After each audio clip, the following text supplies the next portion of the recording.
Revolution Radio proudly presents live from Phoenix, Arizona, the Truth Denied Talk Radio with host Roxy Lopez. Join us here for topics you won't hear about on mainstream news, such as chemtrails, GMOs, nutrition, and conspiracy facts regarding your personal sovereignty. Humanity is 7 billion strong. We are the majority. And now, live from the Valley of the Sun, your host, Roxy Lopez.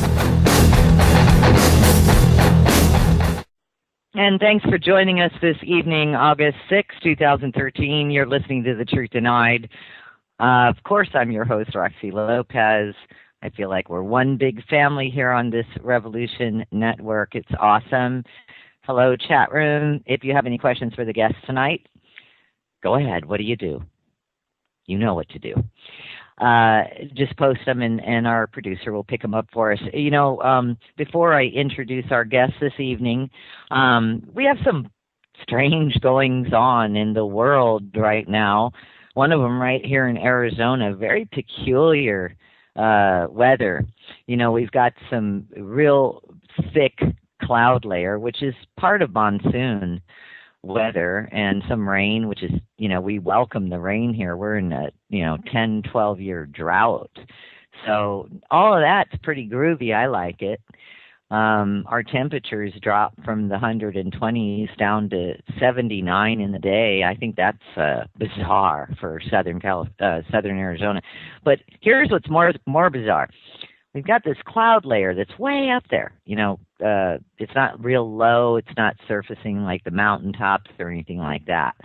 And all day long, we've been hearing like craft, some type of craft. And it's so loud, it sounds like what would be thunder during monsoon. But it's not thunder because you can hear it pass over, from horizon to horizon. About 5 minutes of this really loud jet engine.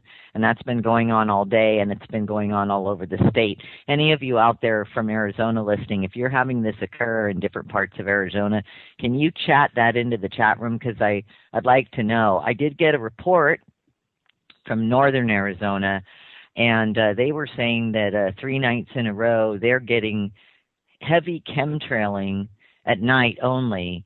And what's interesting, that was in the area, if you all remember, of the fires, the Prescott and Yarnell fires. The Yarnell fires that killed 19 firefighters. And speaking of that, very sad thing evolving out of that, or devolving, is that the firefighters, the hot shots, they called them, the expert teams that lost their lives that one tragic evening up in Yarnell when the town of Yarnell burned down.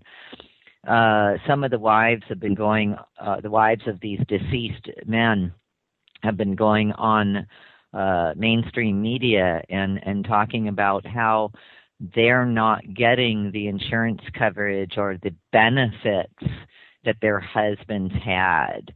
There's some sort of debacle going on there. I don't know. I'll keep you up to date on it. But that, was such a huge national story that was covered at least for a couple of weeks on all across the board media, to have this come out of it, when these guys were the elite firefighters and these young wives with babies are not getting the benefits, that the death benefits.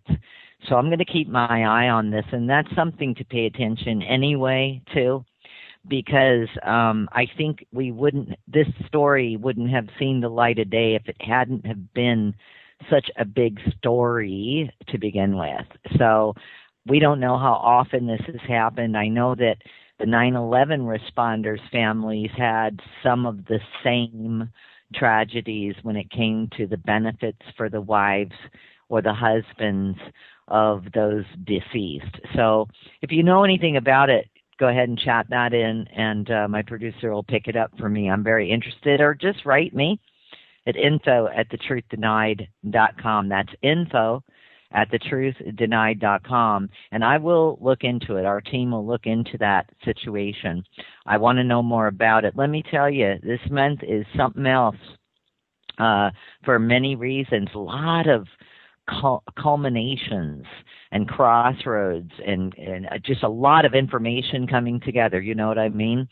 I don't know what it is about August. August is just heavy, really heavy. And we have upcoming shows. If you want to take a look at who's coming up this month, go ahead and go to the Truth Denied website. That's thetruthDenied.com, and I'll drop in a link for all of you. You might want to bookmark it for the future. A lot of people do. And go ahead and take a look at some of the guests we have coming up this month.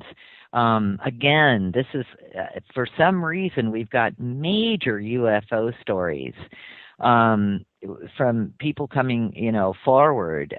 This Friday, we have a lovely gentleman by the name of Max Spears who's going to come on and explain a few things to us that we really need to be in the know about. And he is a whistleblower. So Max is the real deal, and I appreciate him taking the time. Of course, on the 13th, we've got Stephen Bissett, and you all know, Stephen is under scrutiny right now. He's with the Paradigm Research Group, and he's going to talk about UFO disclosure and the citizens' hearing. And there's just a real polarized view on Mr. Bissett at this point. So I think that'll be a very enlightening show. Steve is very business-minded. I know that he's got contracted quite a bit of money donated to do a documentary, and we'll talk about that. What he's going to be doing. And then, of course, on the 16th, we have a gentleman. Actually, we have 4 individuals who are going to be on the show. The main gentleman is by the name of Mark Eddy, and we're going to talk about fracking. This is someone who worked in the fracking industry. We're also going to talk to somebody, get this, who is in the fracking industry real high up in management. He's actually going to come on the show. And this is going to be fascinating. 2 others who also cover fracking, which has become a really big concern in this country for a number of reasons. I'll leave the show to speak for itself, but I do have a lot of questions. And then, of course, on the 20th, we have 2 of the world's, biggest chemtrail activists, Mr. Paul Mack of Australia and Max Bliss of France. And you might recognize those names because, boy, are they out there making changes in the world. And then on the 30th, we're going to also have aviation expert who hasn't been on the show in about a year, Mark McCandlish, with pilot Stephen Knussel. And Stephen Knussel has his take on chemtrails after being a pilot as a career for his life. And Mark McCandlish, aviation expert who also flew some of the very exotic craft and actually still works in the field, he has his take on chemtrails. And the show is not to be an argumentative show. They both have opposite opinions. And so we want to portray the show, give you both sides of this argument. And I think that's only going to benefit all of us. The show is to enlighten and not confuse. So I really look forward to that show. I'm very curious as to hearing what Stephen Knussel has to say. And then, of course, I'm interested to hear what Mark McCandlish has to say about what Stephen Knussel's point of view is. This is going to be a fascinating show. We've got other people lined up as well for August. Just check out the schedule page. My guest this evening, we welcome him back to the show. His name is Len Wallick, and he's an astrologer, and of course he's very informed about August and the remainder of the year as well as the past quarter.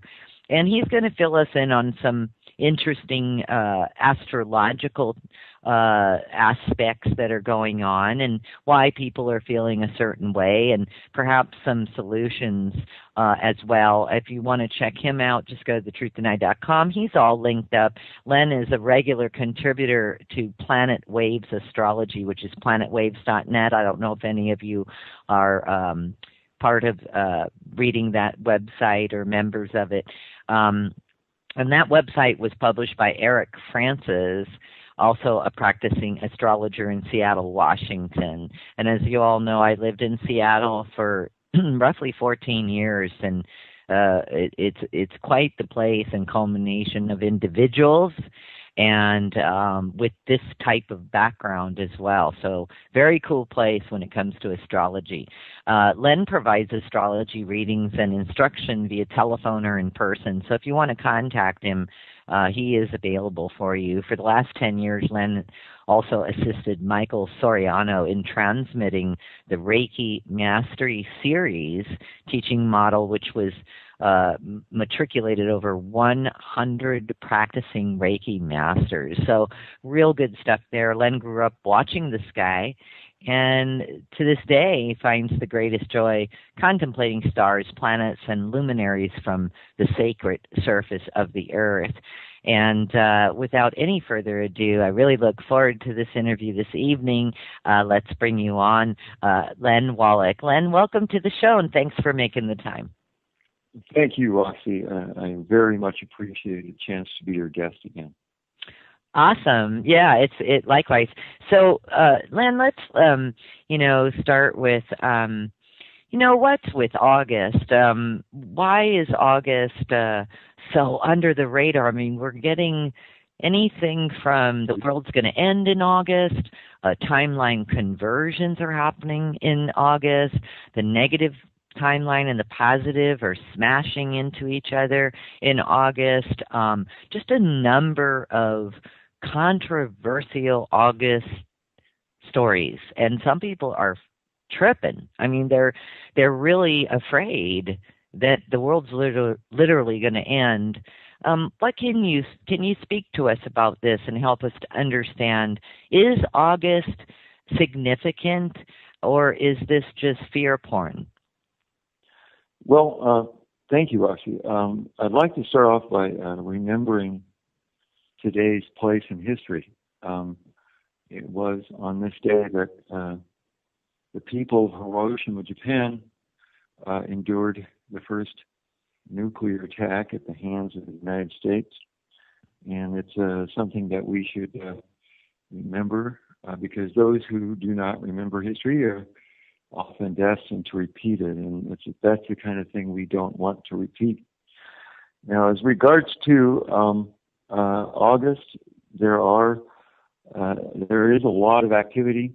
Today is the new moon. As a matter of fact, the moon was conjoined with the sun in terms of longitude about 2 hours ago. So we are starting a new lunar cycle right now. And there is a lot of activity in the area of where the new moon is. There is the sun and the moon today are in the sign Leo, in the tropical sign Leo.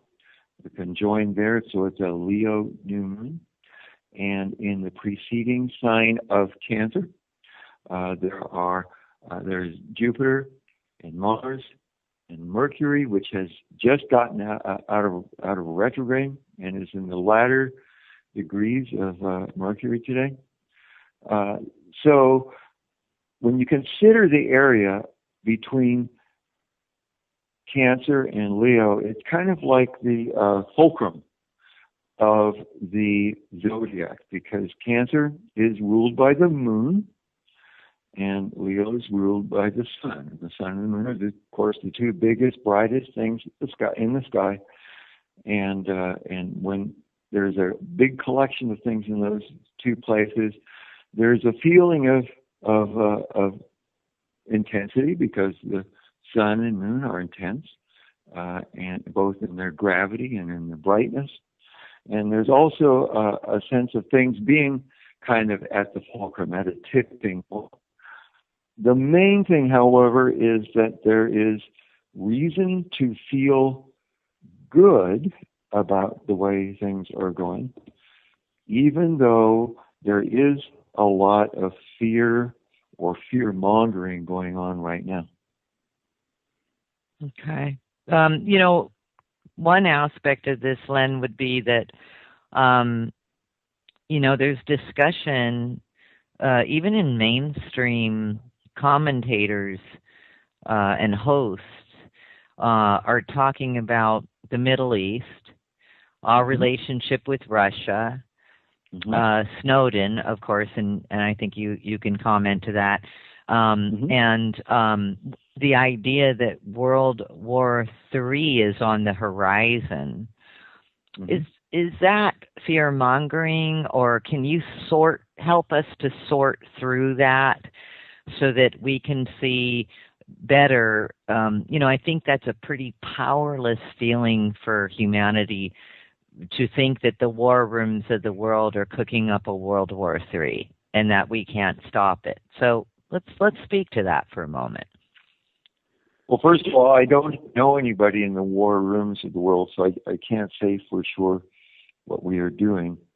But ever since Hiroshima, we have lived under the shadow of a potential for a very destructive war. As Albert Einstein said when somebody asked him about World War III, he says, well, he wasn't sure how that would turn out, but if there was a World War IV, it would be fought with sticks and stones, because that would be about all there would be left. And we've been living with this for a long time. And there are times when the fear reaches a peak, and then it kind of levels out. I was alive during the Cuban Missile Crisis. It was a very, very scary time when the world was a much closer in terms of visible evidence to the brink of war, nuclear war, than we are now. So the main thing to remember is that we should not put energy into these things individually. We should think of ourselves as contributors one way or another. If we contribute to fear by either fearing or transmitting our fear to other people, then we're working against what our best interests are. If we contribute to helping people understand that there are alternatives, that there have been times in the past like this that we have gotten through, and that we are living at a time when things are changing for the better in many ways, then it will take the energy away from that which we're terrified of. And it's one of those things that if you spend a lot of time worrying about something, it will contribute to it happening. If you don't spend a lot of time worrying about something and put your energy elsewhere, you will be contributing to having other things happen besides that which you're worried about. So we all have a role to play in that. Do you think, Len, that we're going through a time where it's advantageous to change or alter our belief systems? I think that we're going through a time when that belief systems are actually going through a transition. This involves, of course, some very, very long periods of time, very, very long cycles, and so it's hard to have perspective. But I do think that one of the things the astrology indicates is that there is a rise or return, if you will, of the divine feminine taking place. And that's going to offer us some options and alternatives. For a long, long time now, the major religions of the world have been predominantly emphasizing the divine masculine. And that has influenced how people view themselves and how people view their world. For example, in religions dominated by the divine masculine, there's a tendency to kind of view oneself as being flawed. There are a couple well-known religions that talk about human beings born into sin, in debt, so to speak, from the very beginning. and encouraging human beings to walk around thinking of themselves as being sinful, regardless of what any human being may have done, and kind of being down on oneself. And then, of course, the divine masculine also perpetuates a worldview that says things like kill or be killed or eat or be eaten. And if that is the worldview and personal view that you have, your options are going to be kind of limited. They're going to be limited within your own mind.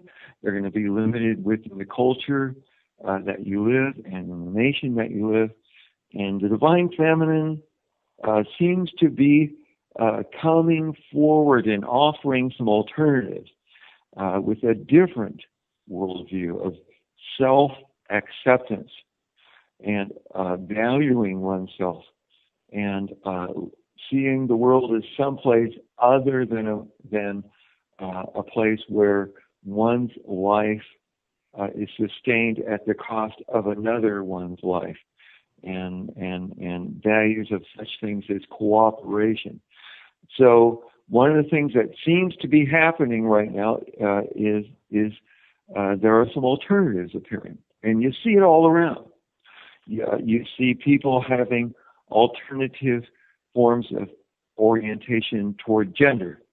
You see people having alternative forms of orientation toward economics.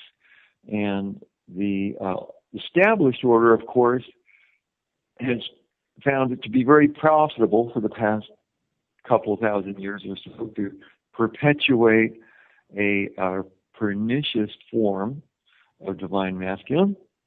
And because divine masculine isn't all bad, and it isn't inherently bad. And then for those who are atheists, I wanted to also show my respect for them by discussing things like the divine feminine or divine masculine. My mind is open, of course, to the fact that the divine is simply a human construct. And Madeleine Murray O'Hair, who was perhaps the most famous atheist of the 20th century, did a lot to contribute to civil liberties of people in America. So the main thing is having an open mind, having more options and alternatives to work with, and being able to find one's own way in through the world rather than living someone else's values, someone else's worldview. And we're seeing that happen. We're seeing that happen all over the world, and people get it on a very fundamental level. So there's reason to see things with a more optimistic eye right now. And that's a beautiful thing, and I'm in agreement with you that optimism is starting to come into play, which is bizarre because the world seems to be at this us against them type of mentality, especially when the activists, when we all started to really get on the front lines a few years ago, it felt like the us against them. And the part of the evolution of many activists that I know has become focusing on a good outcome. The word you used, which I love, is cooperation. How do we cooperate? How do we get out of the us against them? Because that's a real toxic mindset.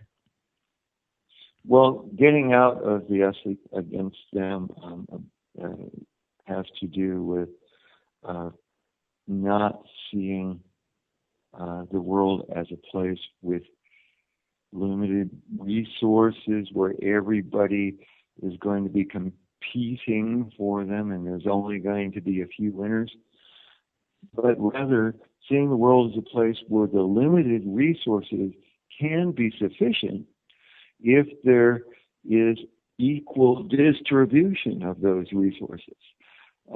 It's a common knowledge ever since the Occupy movement and 99% versus 1% motif, that a great deal of the resources of the world are in the hands of very few people.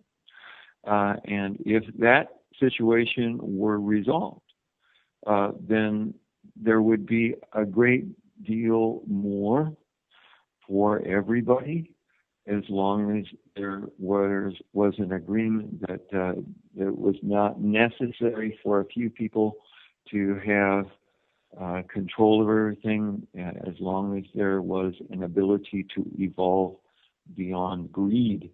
And this has to do a lot with... And thanks for joining us this evening, Len. We were just talking about the divine feminine, and before we move forward with that, I'd like to ask, has there ever been a time in history where the divine feminine did rule and then it changed to the masculine? Well, thank you. Thank you for mentioning that. As far as anthropologists and archaeologists can tell, there was a time when the divine feminine was predominant. It was probably on the order of more than 5,000 years ago. And the thing that happened was there was a shift in values in terms of being able to instead of be productive and to have a society that was based upon production, it was found that it could be a pretty efficient way to go if you simply conquered productive societies and took their stuff. And of course, the whole thing of conquest and war proved to be very successful, and that in part ushered in an era with the divine masculine. It appears also that there's even longer cycles, and this is one of these things where we're speculating, but it has been speculated that there are cycles that not only alternate between the interpretation of the divine being predominantly feminine or masculine. There's also longer cycles between interpretations of the divine being in one spirit or being, or in many spirits or being, and that seems to go in cycles as well. And these long cycles go back beyond written history and beyond what we've been able to discern from the anthropologists and archaeologists who have done such a good job of helping us understand what we do understand. But it appears to be a cyclical thing. And we're right now kind of at fulcrum, that tipping point in the cycle where the old order is not going to go quietly, but the new order, so to speak, is irresistible. So you've got, irresistible force and an immovable object. And that can be kind of scary to be going through that, especially when one is invested in a particular order of things that appears to be on the way out, and that can make everything look bad. But the main thing is that the cycles is the key here. Things go through cycles, day and night, seasons, and some much longer cycles as well. Sure, understood. Just for the listening audience, the divine feminine is not speaking to women. The divine feminine is about the divine energy that we all have, men and women alike. Is that true? That's correct. All of us have some feminine components in our personalities, in our lives, and all of us have some masculine components, regardless of gender. And the integration is evident in the world, where you have all of these people who, especially young people, who are exploring the areas, the gray areas between the polarities. And you have many young people who are exploring in this particular life, this particular incarnation, various forms of transgender lifestyle, and also experimenting with different things. And I think that's really also good. I think that's furthering human evolution and allowing us to have more options, more tools, more strategies, and a broader range of values in order to get along in the world. It absolutely makes sense. And you know, thanks for sharing about the change that we're going through, and the changes, and being uprooted in our belief systems. And you can see that happening globally. It's I think change in itself causes stress for any of us.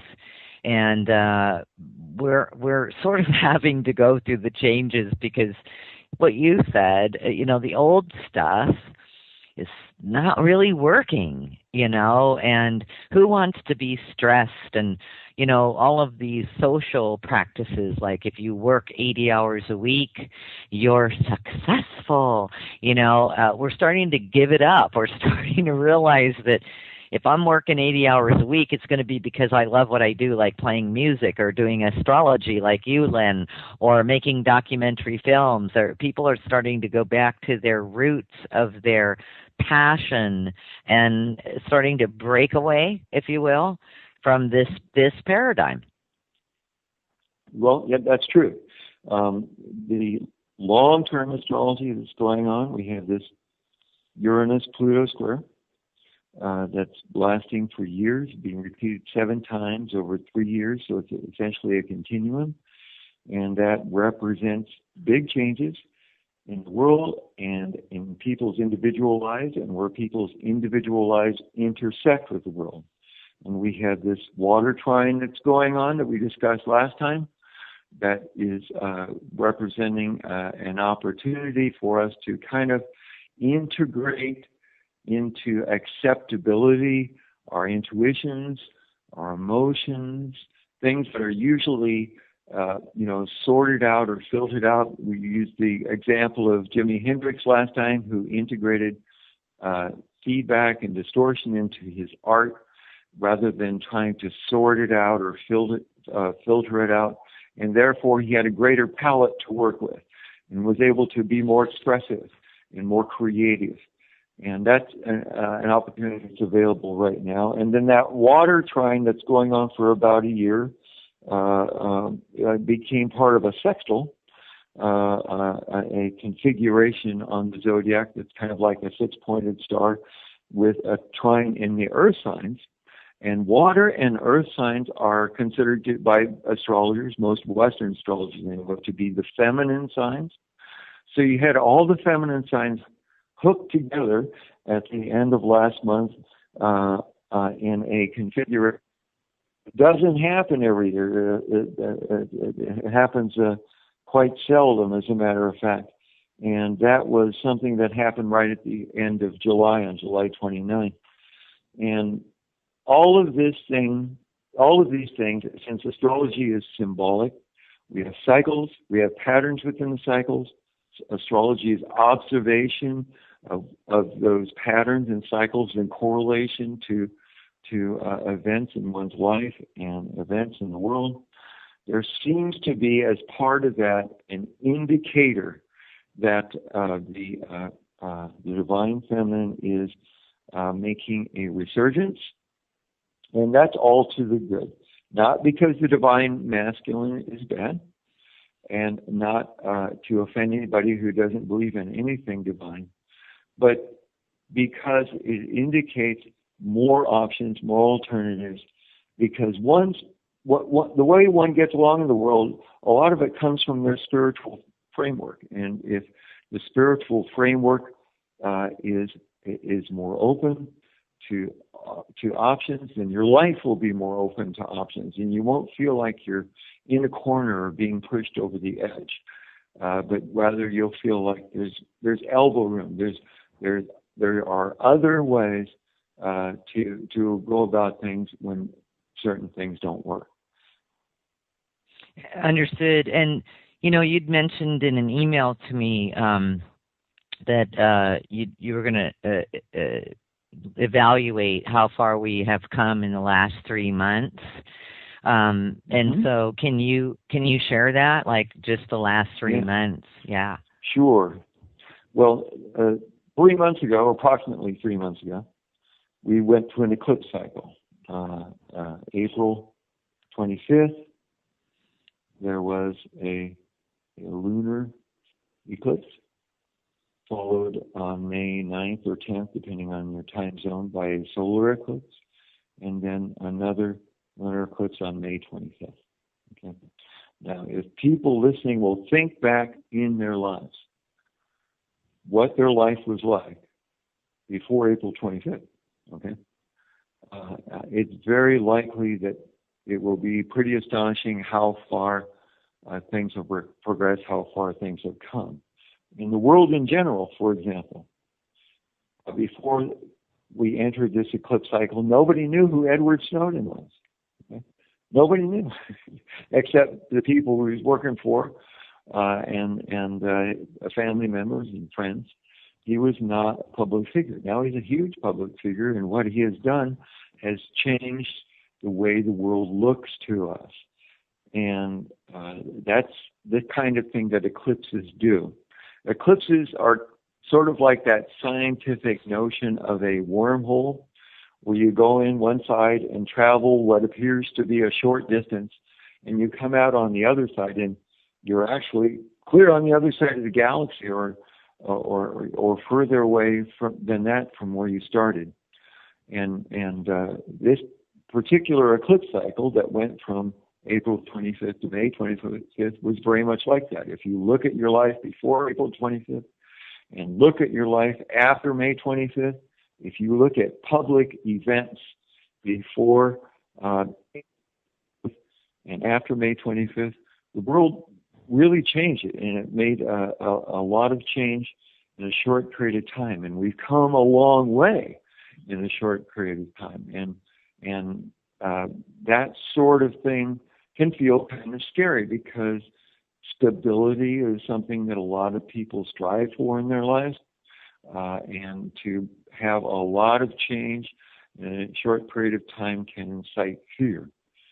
But I think we're better off now that we know what we did not know before about how the United States government and its mega corporate contractors are harvesting huge amounts of data about who we are and what we do, about our identity and activities, and the implications of that. It's better to know than not to know, because knowledge is a form of power. It's not the only form of power, but knowledge is a form of power. So we are more empowered now than we were before these eclipses. And we have some more eclipses coming up this autumn. It's a more traditional cycle of 2 eclipses that will begin on October 18th with a lunar eclipse, and after that a November 3rd, a solar eclipse.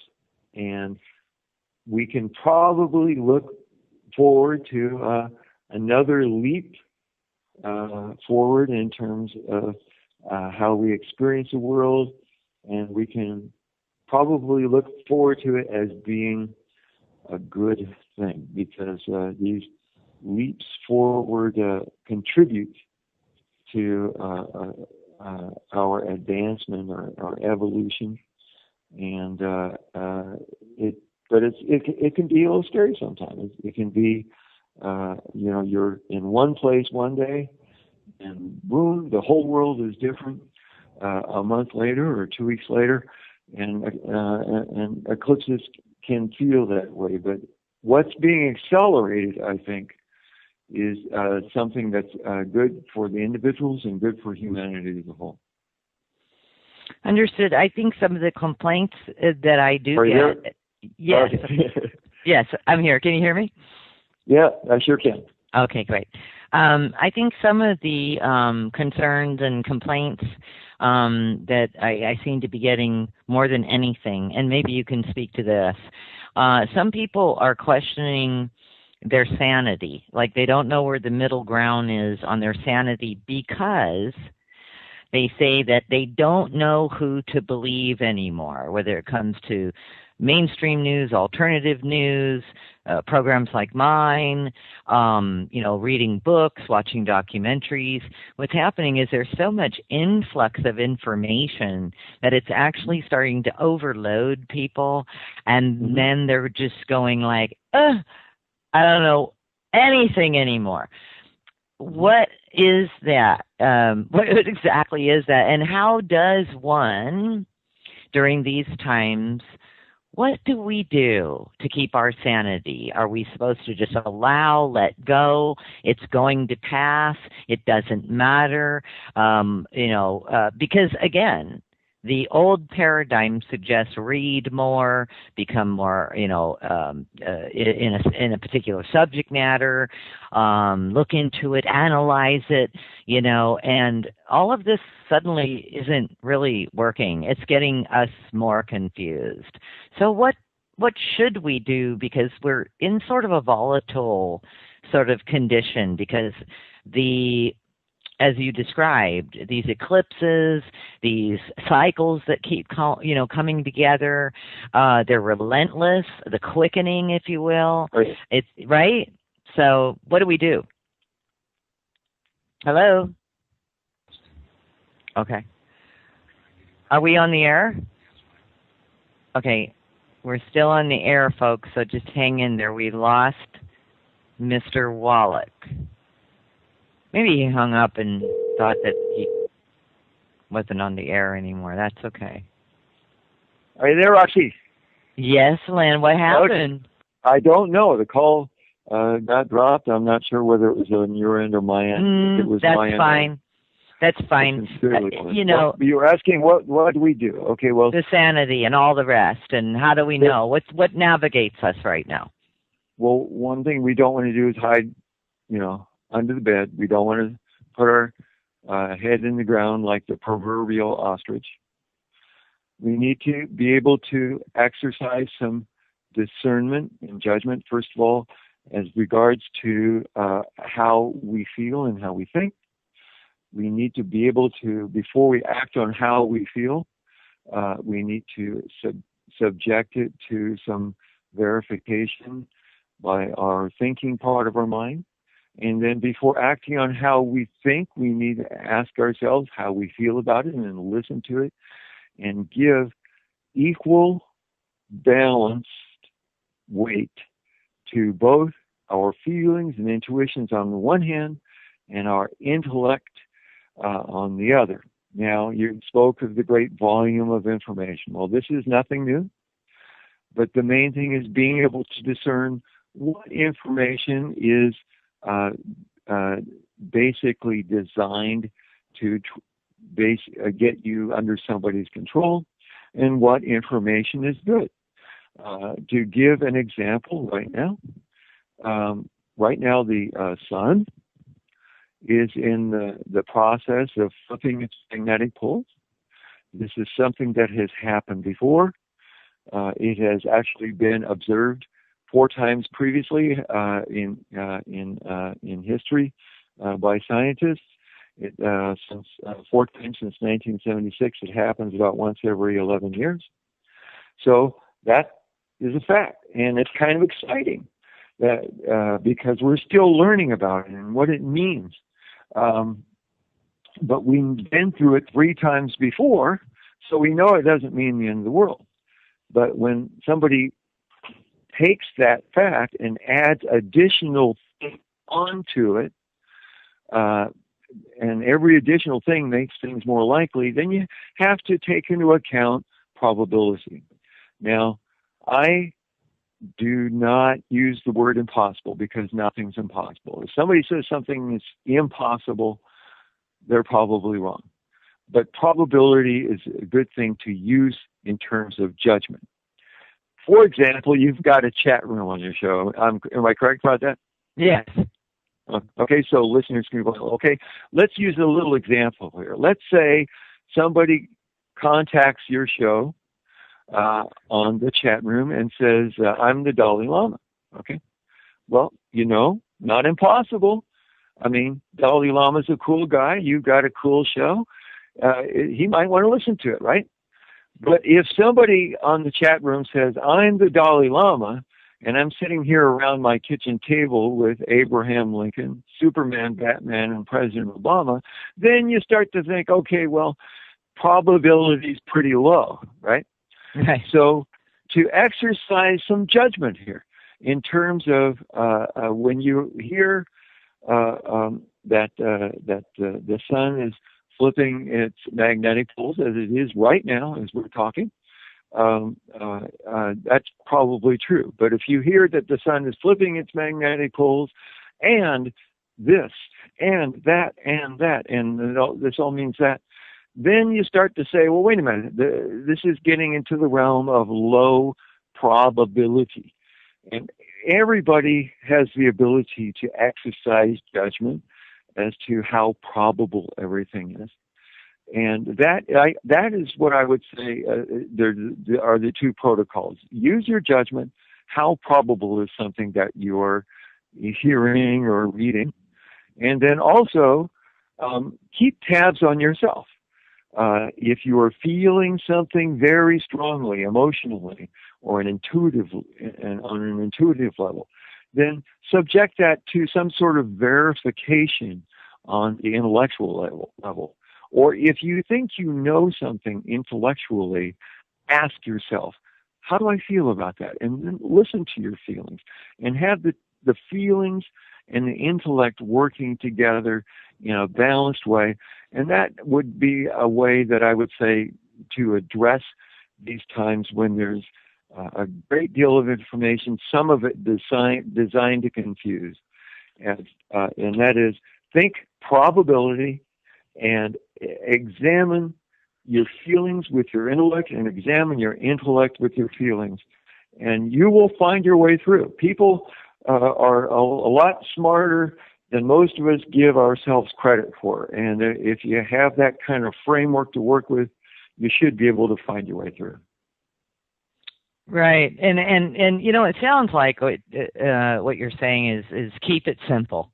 Use, right? I mean, keep it simple. And by the way, just in relationship to what you were talking about with the 11-year cycle of the sun, some of the reports that I was viewing and getting from the public, anywhere from sunspot activity slowing down, and then a gigantic chunk. NASA had provided a photo of a gigantic, what looks to be a gigantic crater on the sun, like just a big piece of it fell off, and where did it go? That kind of stuff. So there's the physical, that, and there were lots of rumors about that chunk heading for Earth and what have you, and that scientists are, don't know what to make of this, and are we approaching another ice age, and, blah, blah, blah, and this is erratic behavior, and they've never seen it before, and is the sun dying, and blah, and blah, and blah. I mean, this is like, people picking up chunks of news and then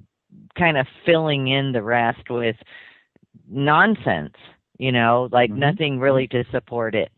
At the same time, I would like to ask you, important that you underlined, how do we feel? Feeling about a situation is, I think, the strongest indication when something's happening. And then, like what you said, feeling something very strongly about anything. And I don't know about you, Len, but if the sun was going to crash into the earth, I feel like I'm powerless and there's nothing I can do about it. So that's not one of the events I tend to worry about because I wouldn't be able to do anything anyway. So That's right. Right. So that I think is one way for folks to address anything that's really big and obnoxious and polar shifts of the moon and the sun and the earth. And, if these types of things occur, we're pretty powerless over that experience. But the cycle of the sun at this point, this 11-year cycle that's wrapping up, do you know when it's supposed to be over by any chance, that cycle? Well, according to some people at Stanford University's Wilcox Solar Observatory, it's very well underway. According to one of the scientists there, the North Pole has already basically shifted over, and the South Pole is racing to catch up. And he said soon, however, both poles will be reversed, and the second half of the solar maximum will be underway. But the main thing we're looking at here is... that's our sun, and that started, you said, today. That shift? Well, no, this has been going for a while. Oh. It's been happening in the process for at least a month, and one of the researchers at Stanford University says it looks like we're no more than 3 to 4 months away from the complete field reversal of the sun's magnetic field. Sun's really big. It's a star, so for it to go through this process takes months. But we're in the process right now. It's happening, and but the main thing is, we've only seen this happen 3 times before in terms of observing it and knowing what we're looking at. And that's true of so many things, especially in regards to things astronomical, is that we have a limited amount of data. And we have to remember that. And we have to remember that we're learning new things all the time as new observations come in. This process the sun is going through now will probably provide us with a lot of information that was not provided by the 3 times before that it's gone through it, that we've been observing it and knowing what we're looking at. And thanks again for joining us. We're at the top of the second hour with our guest, Len Wallick. And Len, I wanted to ask you about your work that you provide with your clients. Can you let us know, exactly what you do when somebody calls you? What are they calling you for, and what information do you provide that client with? Well, every person is different. Every person has a different reason for calling me, and every person's information is going to be different. My main objective is to be of service and provide something that a person can use in their life. What I have found is with speaking with many of my clients, when they have been to previous astrologers, they really, they don't really remember anything from it. It didn't do anything to change their life. And I try to do something to empower people to actually take the information and provide some tools to them so they can actually work with astrology on their own and make a difference in their life and see how it can make a difference in their life. Because astrology is observation and correlation of cycles and patterns. And if you can discern cycles and patterns, it's very much like discerning, if you're out surfing, discerning which waves to pick and at what time to get up on your board and ride that wave.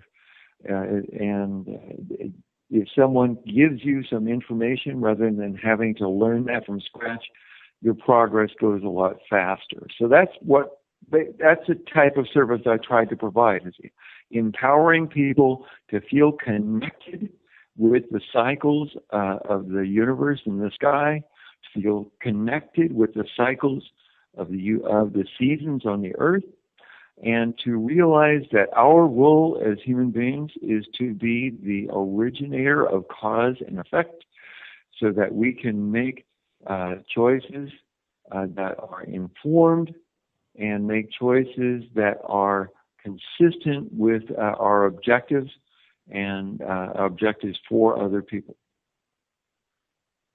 Right. For instance, you write in your entry, a blog entry on August 1st on planetwaves.net, a new moon is the prototypical conjunction.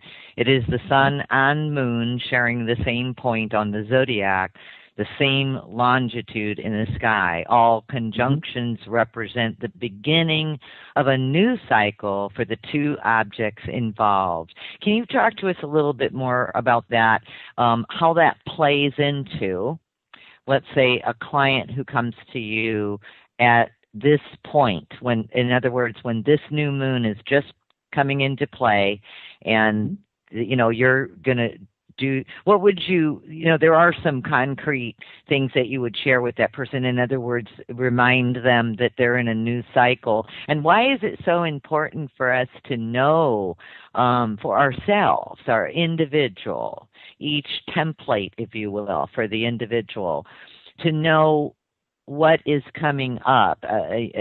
What do people see the relevance of, don't start something new, wait for this date and then proceed? Do people find value in that? Well, the number one thing is realizing that you and I and anybody else listening out there, we are not separate from the world and the universe. We're part of it. And realizing that means that the cycles that we observe in the world and the universe, we're part of those as well. We're born into them. We're adapted to them. Our DNA has gone down through the generations, being subjected to those cycles. The cycles of the seasons are easy to connect with. There's a saying by the British, I believe, says there's no such thing as bad weather. There's only inappropriate clothing. Okay? And dressing appropriate for the weather will contribute to your comfort. So you change how you dress with the cycles of the seasons. You often change how you eat. You change a lot of the things that you do with the cycles of the seasons. Well, the cycles of the planets are only one step removed from that. And we're no less connected to them. It's just quite as evident. It's because it's one step removed. Now, of course, if you have to do something now and today, you have to do what you have to do, and regardless of what the astrology says. But you should be aware that there are probably some consequences that go with going against cycles or against the flow. And if you're prepared to accept those things, that's just as important as being able to go with the cycles or go with the flow. Going back many, many years, farmers, for example, would plant on a new moon. And that method got passed down from one generation of farmers to another because it was successful. If it wasn't successful, the new generation would be told, well, I tried planting on the new moon, but that didn't work, so don't do that. But that didn't happen. So for many, many years back, going back, planting on the new moon was a good thing. So if I see a client where there is a conjunction, and what I mean by prototypical conjunction is that we can see the sun and moon, they're part of our everyday lives. And so other conjunctions that involve other planets that are not so easily seen emulate the example that we see in our lives from the sun and moon. So if somebody has a conjunction, I would say, well, this represents a beginning. And these are some of the options you might want to look at as far as making the best use of that symbolic beginning in your life. And then I leave it to the client to to decide what to do. I don't tell my clients what to do. I lay out the options. I lay out the alternatives.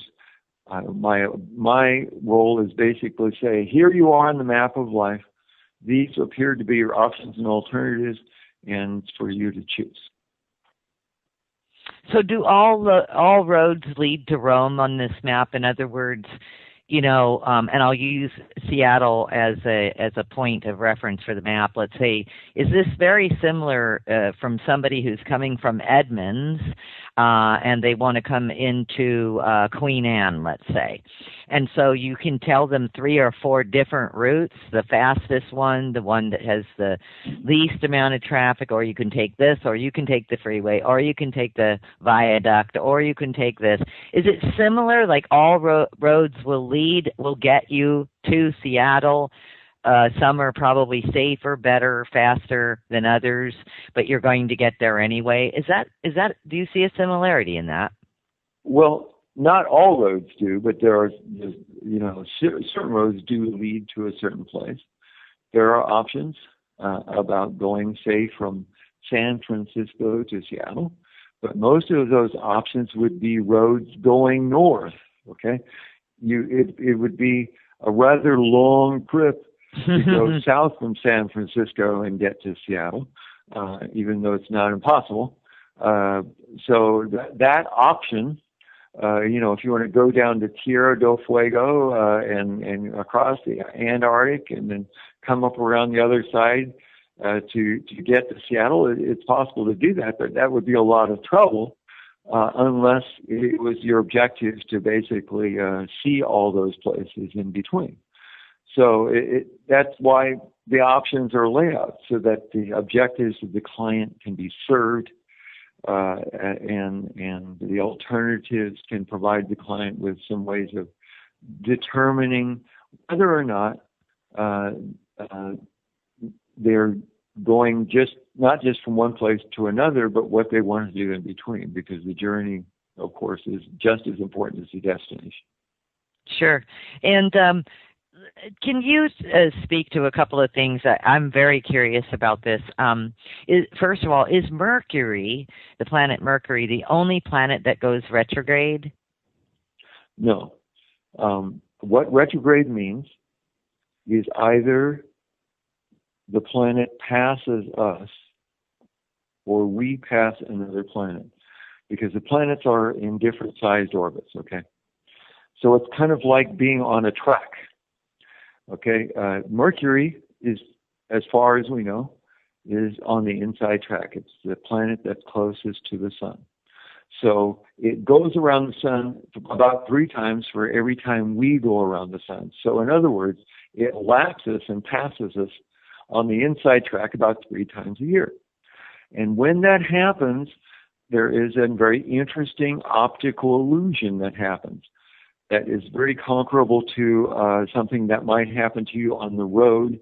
You're driving on a road that's parallel to a railroad track. Have you ever done that and kind of pulled up in your car on a train? Okay. So the train's going on a railroad track, and your car starts to catch up with that train. You're on a road parallel to the track. So what happens is you get closer and start catching up with that train. It looks like the train is slowing down, even though it's not. And then as you start to pass that train, it actually looks like the train's going backwards. You've had that happen, I'm sure. Yes. Okay. Well, that's what a retrograde is. It's an illusion. Okay. Planets don't actually go backwards, and the illusion happens when either the planet Mercury or Venus, which are the 2 planets inside of our orbit, pass between us and the sun, or when we pass between the sun and a planet outside of our orbit. There's the illusion of the planet that is either passing us or the planet we're passing, looking like it goes backwards for a while, just like when you're on the road parallel to the railroad track and you catch up with the train and pass it, it looks like the train's going backwards. And those are times, even though it's an illusion, those are times that have meaning. And what a retrograde usually has in terms of meaning is it's time to review or restructure or any of these words that start with re, like retrograde, okay? Reassess things. And we've recently had a Mercury retrograde in Cancer that lasts a long time. Mercury normally goes through a sign in about 2 weeks, and it's been 9 weeks, over 2 months in Cancer, and that's another reason why a lot of people may be feeling a lot of these feelings of kind of being worn down by stuff, because Mercury represents, in terms of its archetype, the mind. It represents information, a lot of the subjects you were asking me about before. And so Mercury's been in one sign for 2 months. It's like, you've got to go so far in a year. Mercury has to go through 12 signs in a year, and it's spending over 6 months in signs that have to do with water. So, and that involves a lot of emotion. Water involves a lot of emotion, and it also, if you've ever traveled through water, either swimming or with a boat, okay, water has a lot of drag. So a lot of what we've been experiencing lately has to do with that. But the main thing is, in 2 days, Mercury's going to move on to Leo. Yay! and it's going to be a different terrain. And yeah, Mercury in Cancer hasn't been a bad thing. A lot of people have been able to take that long period of time in Cancer with Mercury, the emblem of the mind and its means of expressing itself, and do some very creative things with it. There has, for every person who's been feeling kind of lost or confused or scared over the last 9 weeks, there have been other people who have been inspired and found new ways to express themselves and new ways to create options that they hadn't thought of before. But now we're moving on, and the terrain's going to change. So in a couple of days, a lot of people are going to notice that, well, and I might be thinking a little better or more objectively or less emotionally. But then, of course, there will be some things that go with Mercury and Leo as well. And, there might be a time for a lot of self-examination, because Leo, represented by the sun, has to do with consciousness. So being conscious of how you're thinking is going to be really important in the next couple of weeks to come. So before you act on something, ask yourself, okay, what am I thinking? As opposed to later saying, oh gosh, what was I thinking? And right. So that's going to be the protocol for the next couple of weeks to come, to be present with your thoughts and be conscious of what you're thinking, and ask yourself frequently, what exactly am I thinking, before acting on it. Now, you working with astrology, did you know that Mercury was going to stay go retrograde for this amount of period? Is that something you can see coming ahead of time? Oh, yeah, it's predictable. Oh, it is predictable. Okay, great. Oh, yeah, it's predictable. Yeah, there are astrological tables that are published. They're called ephemeris. And all of the motion on these tables, the motion of the sun and the moon and the planets through the signs, including the retrogrades, it's all there. It's predictable. You can look ahead of time. You can plan to observe. Okay, the next for example, for those listening out there, okay, the next Mercury retrograde is going to be taking place in the autumn. It's going to be in Scorpio, entirely in Scorpio. The third water sign retrograde in a row for the first time since 1967. And that retrograde will go from October 21st to November 10th. So how to empower yourself with astrology? Well, look at what's going on in your life from October 21st to November 10th. observation and correlation. Then you'll learn something about how retrogrades work in your life. And then you add the observations and correlations of future retrogrades that take place in signs other than water signs.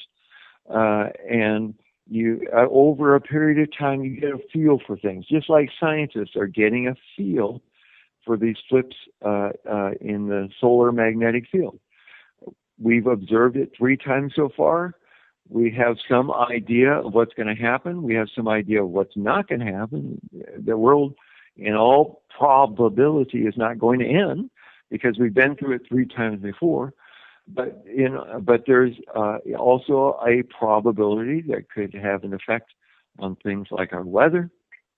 And the same thing is true with astrology.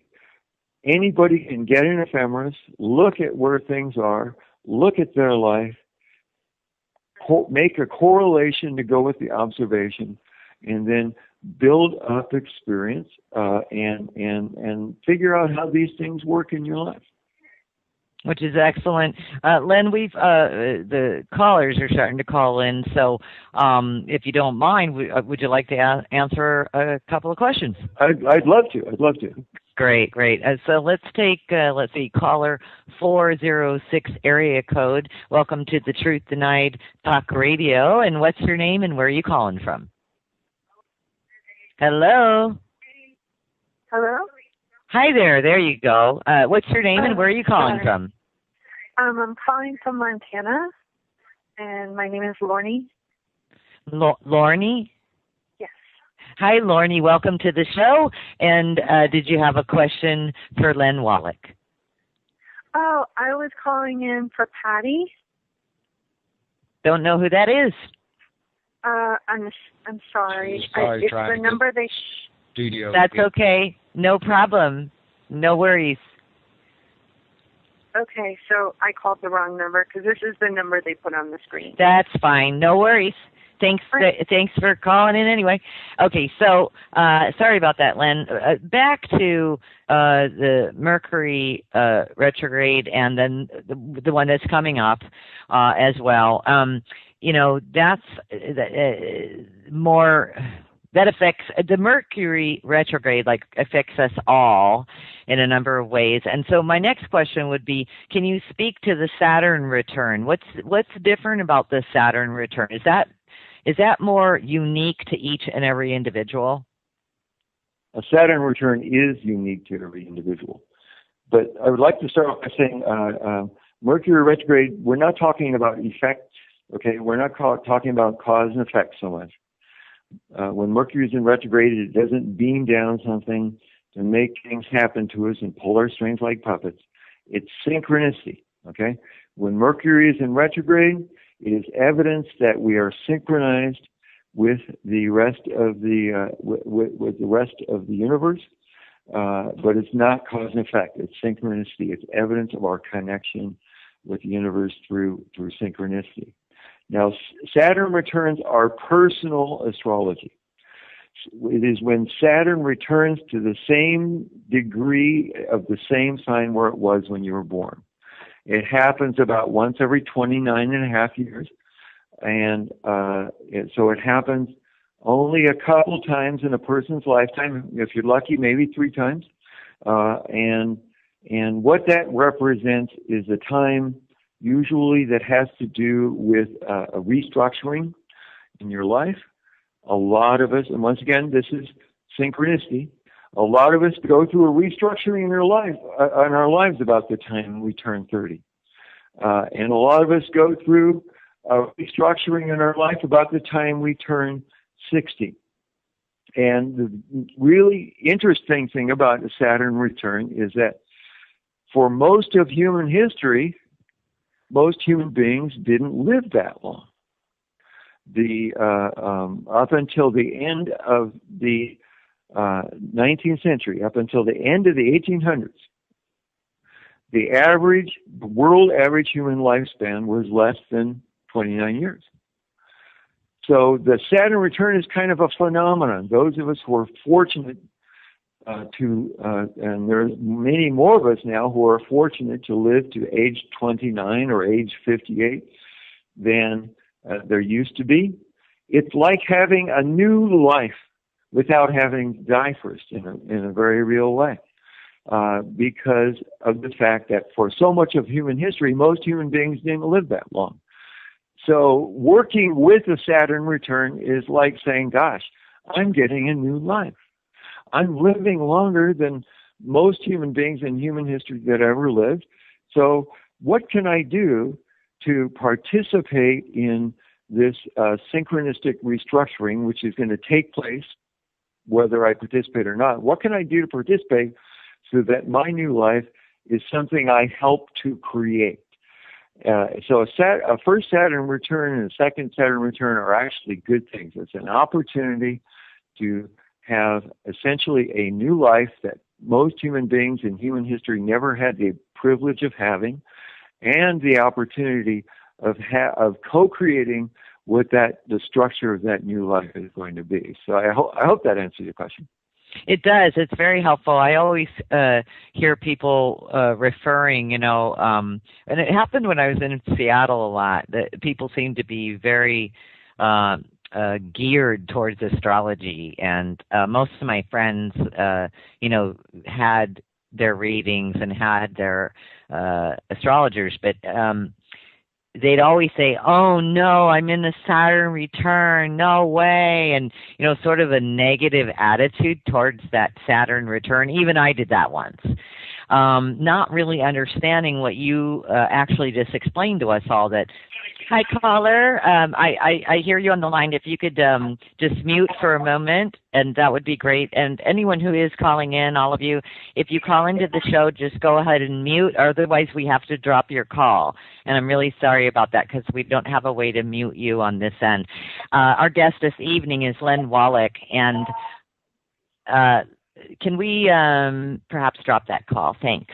All right. So sorry about that, Len. If they don't mute, it gets in the way of the show, and they just have to learn. Okay. Anyway, I just want to let you know that one of the listeners, actually there's two of them I'm going to put in touch with you, but one of the listeners was commenting, and this is just validating everything you said regarding the Saturn return. And she said that the show is so good, she says, I'm having a conversation with myself over it, she says. And she says that her... okay, where'd that comment go?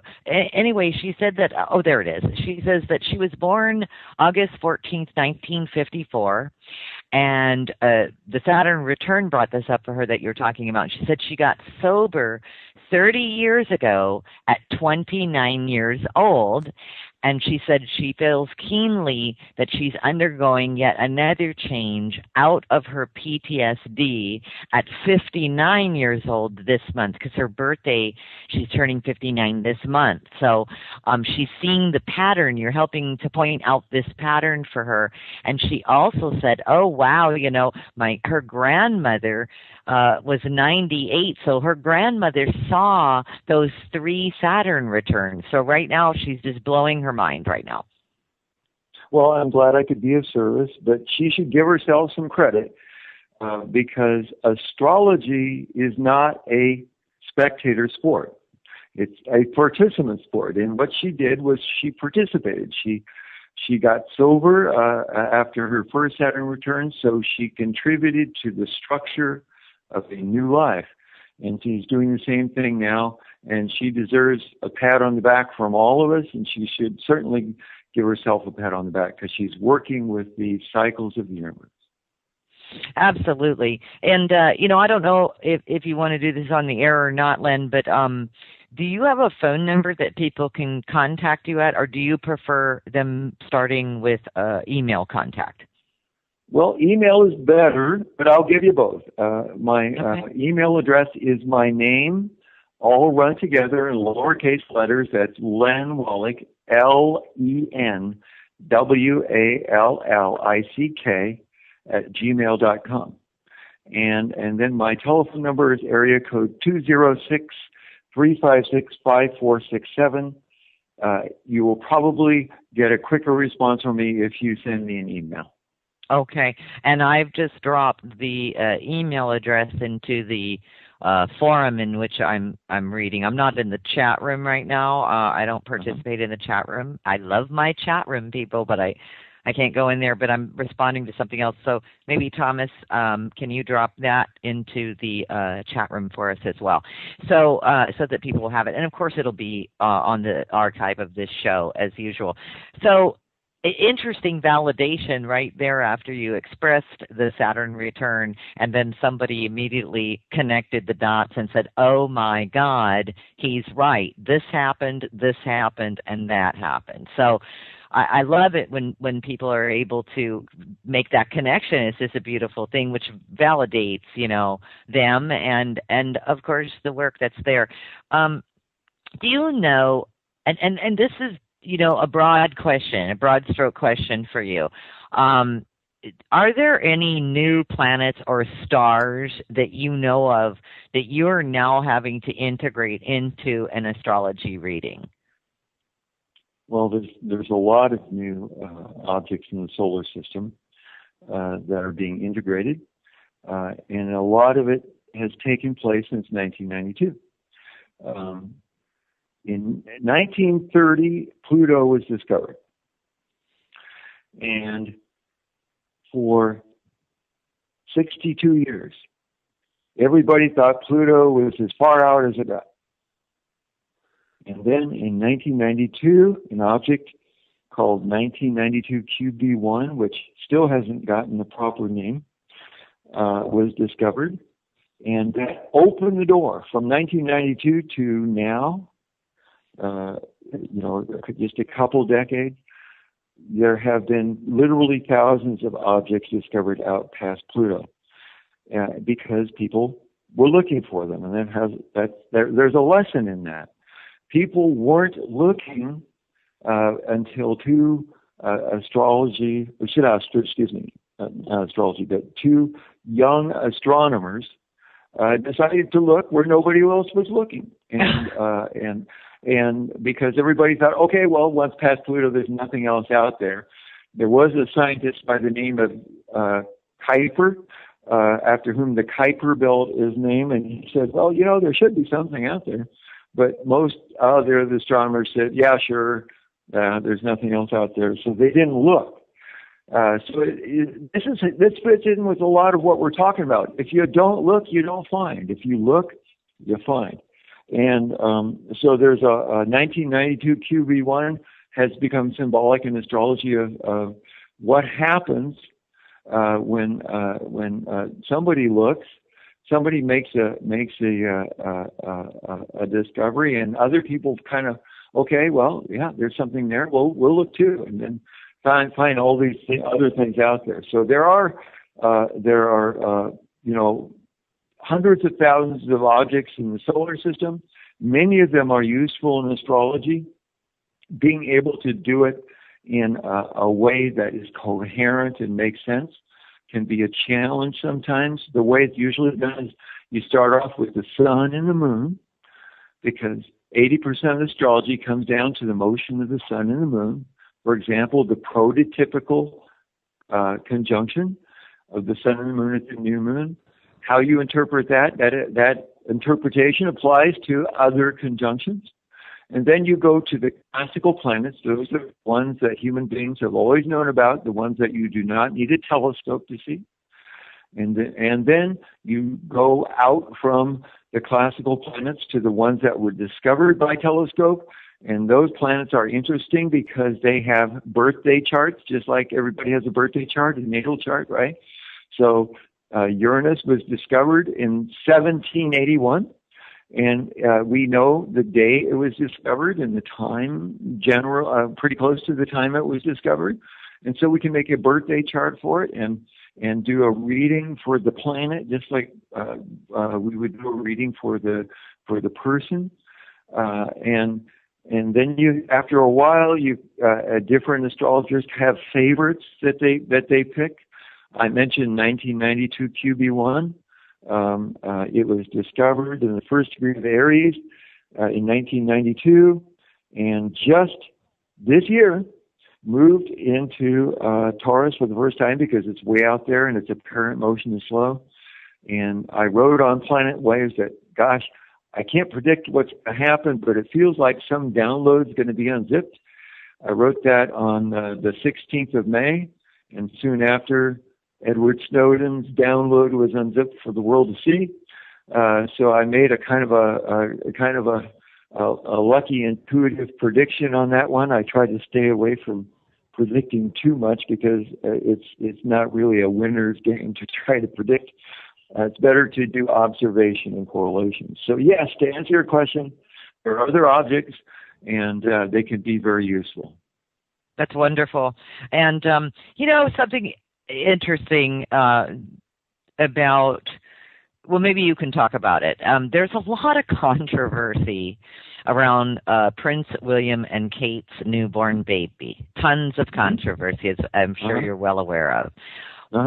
For you in particular, I know that you had noted that the astrology, what was going on in the astrology world at the time that Kate's baby was born, was interesting. Can you share that with us? Well, first of all, the young Prince George Alexander Louis was born 30 minutes before the sun moved from Cancer to Leo. And he was born about 3 hours before full moon. And if you look at the three most important parts on the chart, which are the sun and the moon and what's called the ascendant, some people call it the rising sign. And the ascendant is where the path of the sun meets the eastern horizon and changes rather rapidly. If you look at those three things, they're all very late in their respective signs, and the late degrees of a sign are places where things are really intense. So one thing we can probably say about Prince George Alexander Louis is that he will not be a boring person, and his life will not be boring. It will be probably be an intense life. Now, an intense life can be a very good thing, and it could be a very bad thing, and we don't know which way that's going to go. But in terms of controversy, I'm not really sure specifically what the controversy may be. There are some very interesting parallels between his chart and his grandmother's, Princess Diana, and there's some indication that some of the problems that she had with being a public figure may be revisited upon her grandson. But I'm not sure of any real controversy. But I think we can say that Prince George Alexander Louis will not be a boring person who has a boring life. Yeah. There's going to be a pretty intense person with a pretty intense life. How that plays out, I can't predict. He could be like the rock star prince, or he could be the prince who wins the Nobel Prize. But when you take into account that he was born about 3 hours just before a full moon, well, people born during a full moon tend to be people who have trouble deciding, which way to go. Sometimes wishy-washy people. For example, Governor Rick Perry of Texas is a full moon baby. And when he got up on those debates during the Republican campaign, he got torn to shreds because he couldn't make a statement to commit one way or the other. So Romney kind of tore him to shreds. And so that could happen too.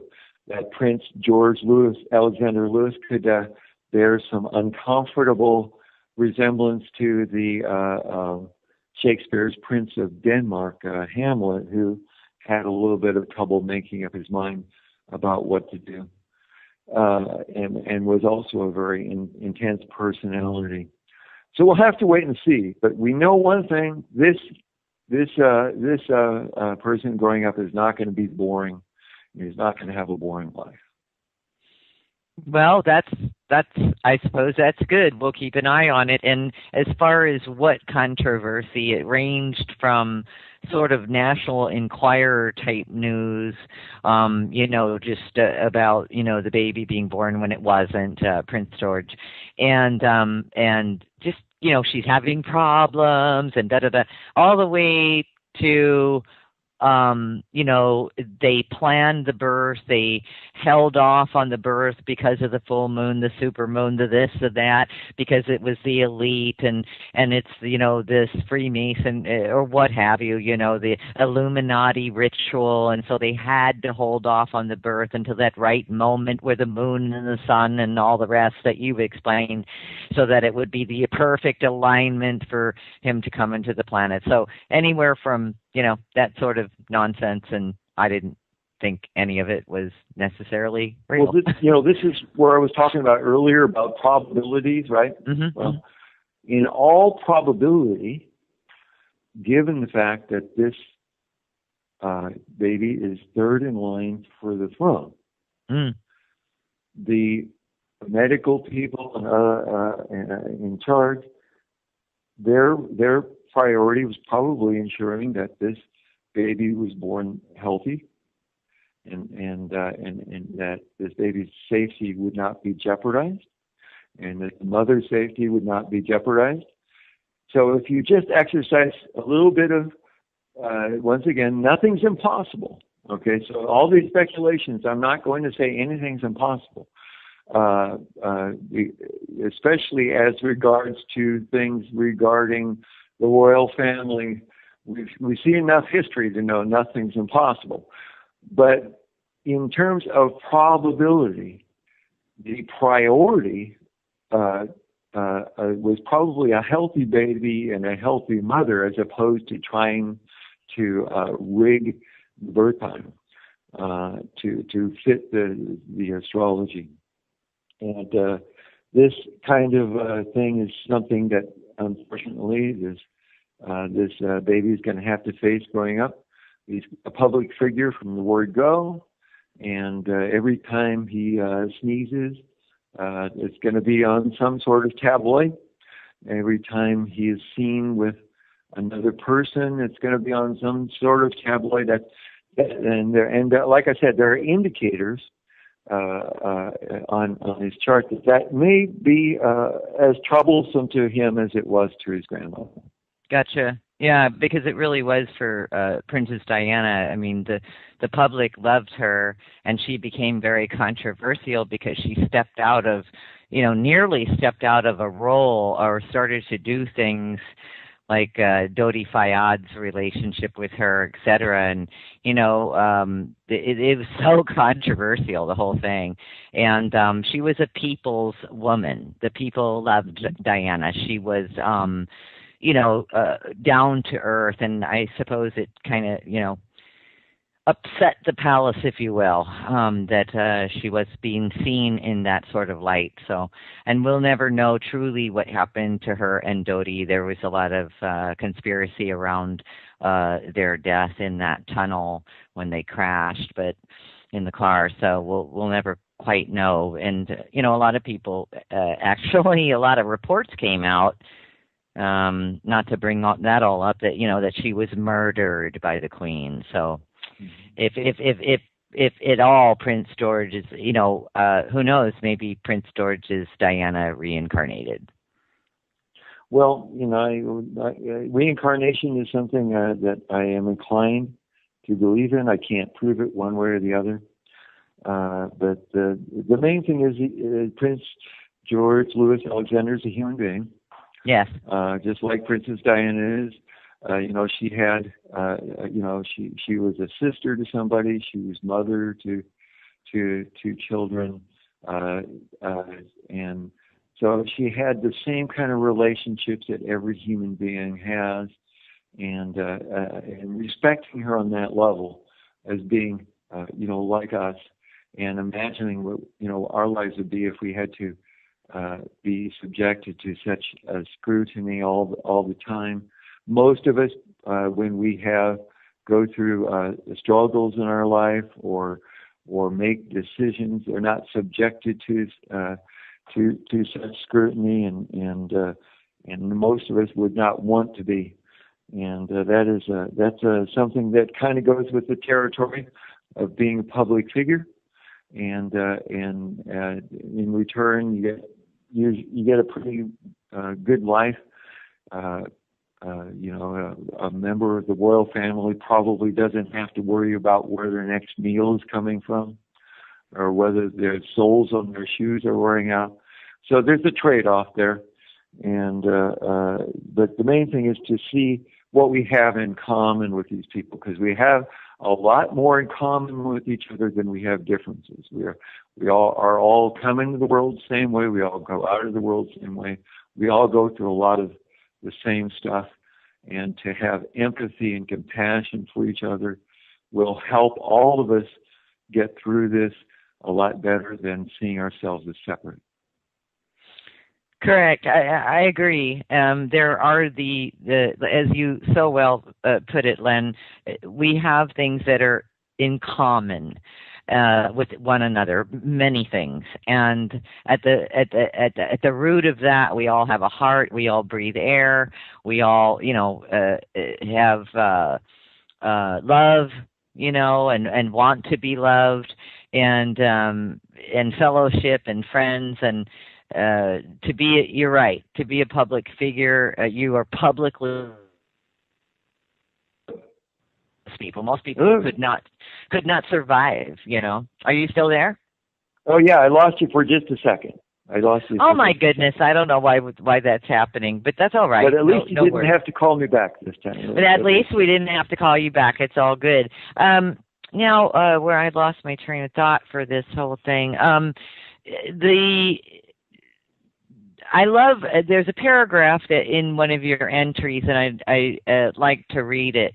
You say at the closing of one of your articles, fact is, for as far back goes, most people have spent most of their lives ignoring, denying, suppressing, or outright fighting other ways they have no personal knowledge of or experience with. Please consider the possibility that includes you. Please consider how neither you nor the world can afford to be that way anymore. And please consider how you might break that cycle and start a new one in rhythm with the sun and the moon. I think that's very emotional, and I appreciate that you wrote that article. And can you tell us in your, already these are your own words, but can you tell us one step removed, the passion in your voice in this article? Are you actually, in your space and your time, are you reaching out to humanity too and asking, come on, humanity, let's get together, let's do this thing, please consider it? Is that where you're coming from in that paragraph?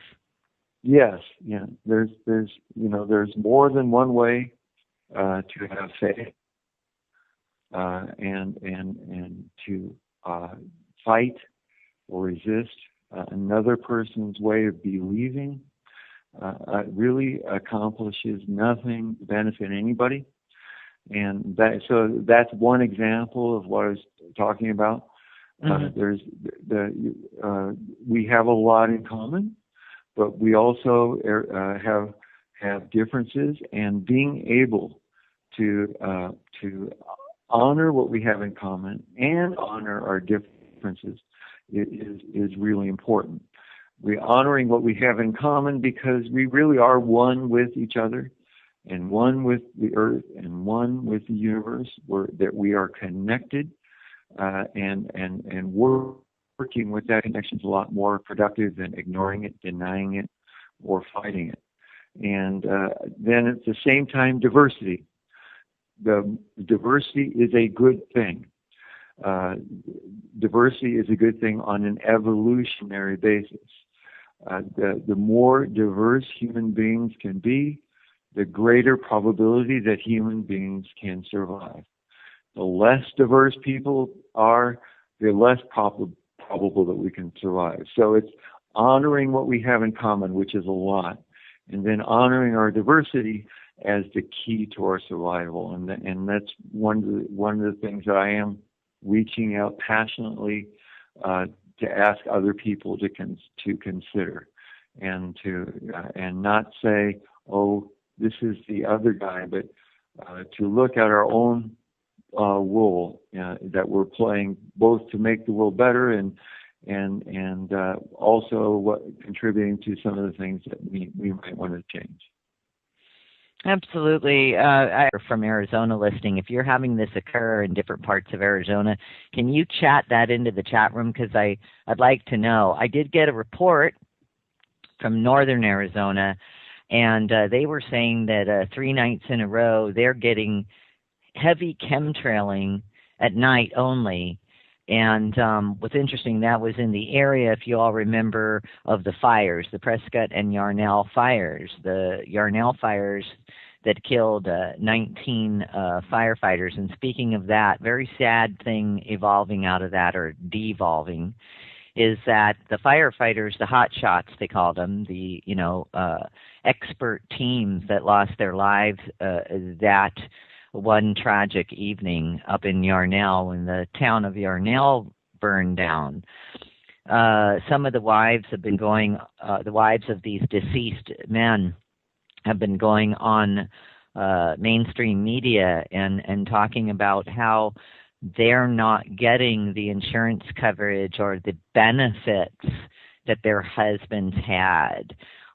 There's some sort of debacle going on there. I don't know. I'll keep you up to date on it. But that, was such a huge national story that was covered at least for a couple of weeks on all across the board media. To have this come out of it, when these guys were the elite firefighters and these young wives with babies are not getting the benefits, that the death benefits.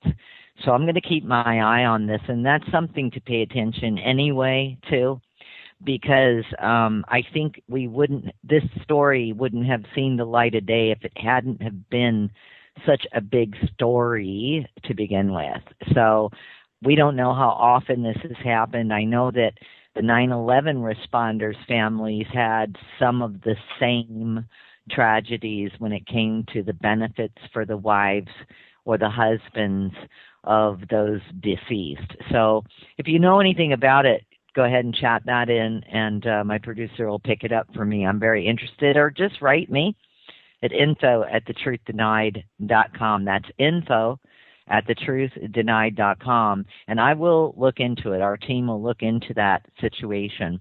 I want to know more about it. Let me tell you, this month is something else for many reasons. A lot of culminations and crossroads and just a lot of information, Sky. And to this day finds the greatest joy contemplating stars, planets, and luminaries from the sacred surface of the earth. And without any further ado, I really look forward to this interview this evening. Let's bring you on Len Wallick. Len, welcome to the show, and thanks for making the time. Thank you, Roxy. I very much appreciate a chance to be your guest again. Awesome. Yeah, it likewise. So, Len, let's start with what's with August? Why is August so under the radar? I mean, we're getting anything from the world's going to end in August. Timeline conversions are happening in August. The negative timeline and the positive are smashing into each other in August. Just a number of controversial August stories, and some people are tripping. I mean, they're really afraid that the world's literally going to end. What can you speak to us about this and help us to understand? Is August significant, or is this just fear porn? Well, thank you, Roxy. I'd like to start off by remembering today's place in history. It was on this day that the people of Hiroshima, Japan, endured the first nuclear attack at the hands of the United States. And it's something that we should remember because those who do not remember history are often destined to repeat it. And that's the kind of thing we don't want to repeat. Now, as regards to August, there is a lot of activity. Today is the new moon. As a matter of fact, the moon was conjoined with the sun in terms of longitude about 2 hours ago. So we are starting a new lunar cycle right now. And there is a lot of activity in the area of where the new moon is. There is the sun and the moon today are in the sign Leo, in the tropical sign Leo. They're conjoined there, so it's a Leo new moon. And in the preceding sign of Cancer, there's Jupiter and Mars and Mercury, which has just gotten out of retrograde. Coming together, you know what I mean? I don't know what it is about August. August is just heavy, really heavy. And we have upcoming shows. If you want to take a look at who's coming up this month, go ahead and go to the Truth Denied website. That's truthdenied.com. And I'll drop in a link for all of you. You might want to bookmark it for the future. A lot of people do. And go ahead and take a look at some of the guests we have coming up this month.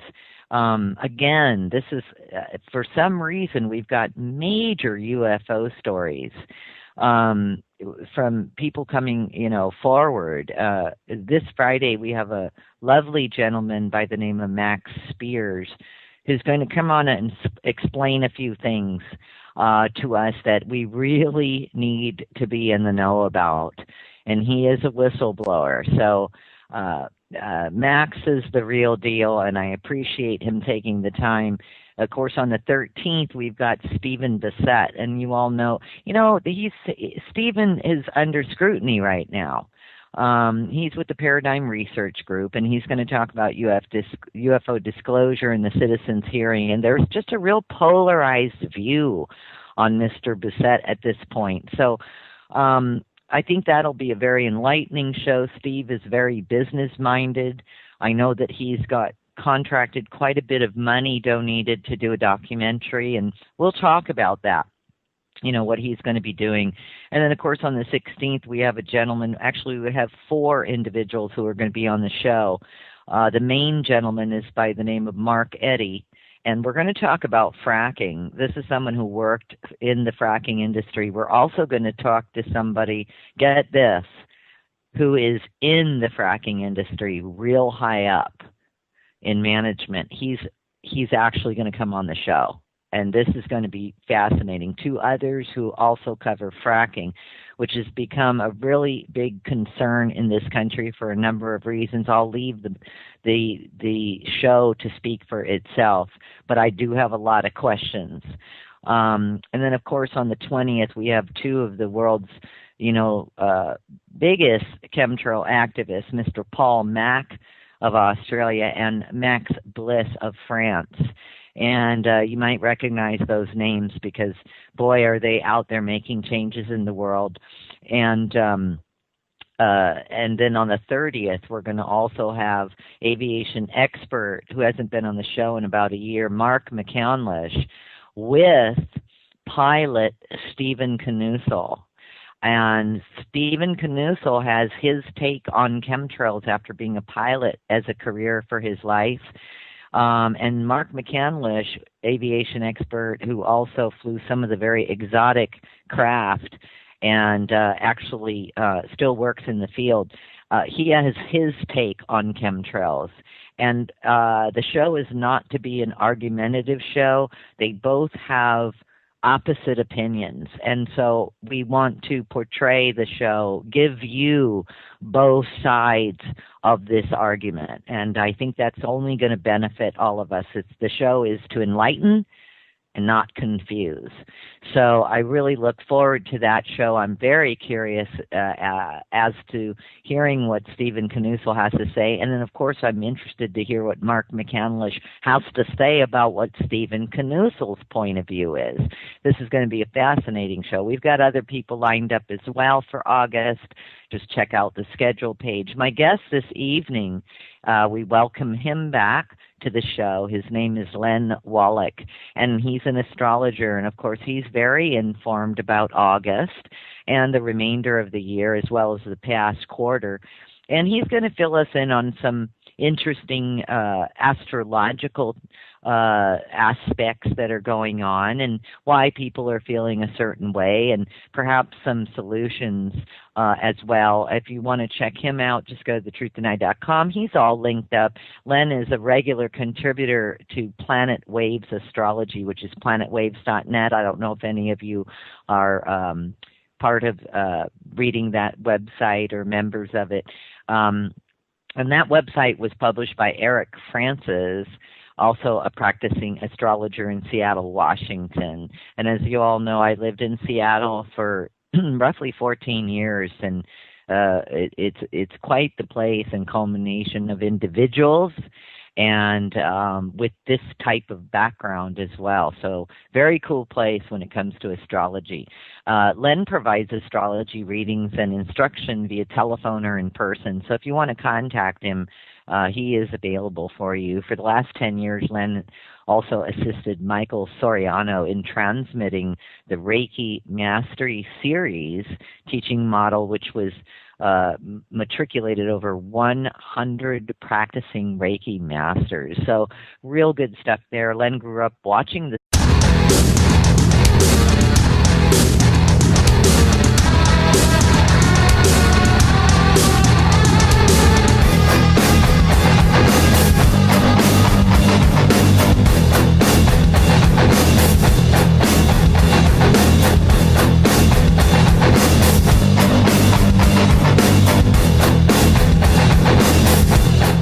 Revolution Radio proudly presents live from Phoenix, Arizona, the Truth Denied Talk Radio with host Roxy Lopez. Join us here for topics you won't hear about on mainstream news, such as chemtrails, GMOs, nutrition, and conspiracy facts regarding your personal sovereignty. Humanity is 7 billion strong. We are the majority. And now, live from the Valley of the Sun, your host, Roxy Lopez.